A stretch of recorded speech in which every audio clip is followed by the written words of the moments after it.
क्या आपने कभी किसी को बहुत जल्दी जज किया और बाद में आपको एहसास हुआ कि आपसे गलती हुई है? भूल कर चुका हूँ। एक बार मैं नए नाई की दुकान पर गया जहां आमतौर पर जाता नहीं हूँ। दुकान पर भीड़ थी तो मैंने अखबार पढ़ना शुरू कर दिया। भीड़ जब थोड़ी कम हुई तो जो दुकान के मालिक थे उन्होंने मुझे बोला, आप उस कुर्सी पर बैठ जाए, वो अभी खाली है। मैं उस कुर्सी पर बैठ गया। तभी एक दुबला पतला नाई मेरे पास आया, उम्र लगभग 40 होगी। उन्हें देखकर लगा ये बाल क्या काटेंगे, यह जरूर बाल खराब कर देंगे। नया जमाना है और हम आजकल के युग के सबसे बड़े बेवकूफ हैं जिन्हें बाल जान से भी ज्यादा प्यारे हैं। जैसे ही उन्होंने कैंची चलाना शुरू किया मैंने उन्हें रोक दिया और दुकान के मालिक से हंसकर कहा, इन्हें आता भी है बाल काटना। ये खराब कर देंगे बाल।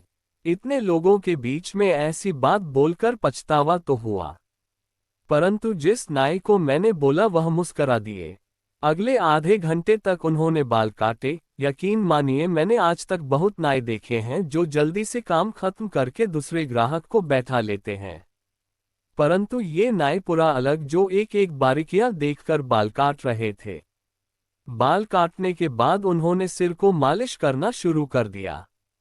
बाल कटवाने के बाद मैंने जब दुकान के मालिक को पैसे दिए तो वह हंसकर बोले, खराब कर दिया बाल बाबू। अरे नहीं अंकल, बहुत बढ़िया काटे हैं, मैंने जवाब दिया।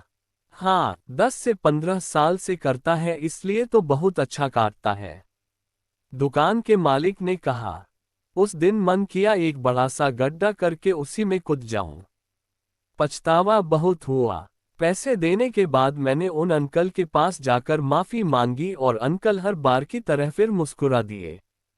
फिर एकदम से अंकल ने धीमे आवाज में कहा, कोई बात नहीं बेटा। पैसे देने के बाद मैंने उन अंकल के पास जाकर माफी मांगी और अंकल हर बार की तरह फिर मुस्कुरा दिए। फिर एकदम से अंकल ने धीमे आवाज में कहा, कोई बात नहीं बेटा।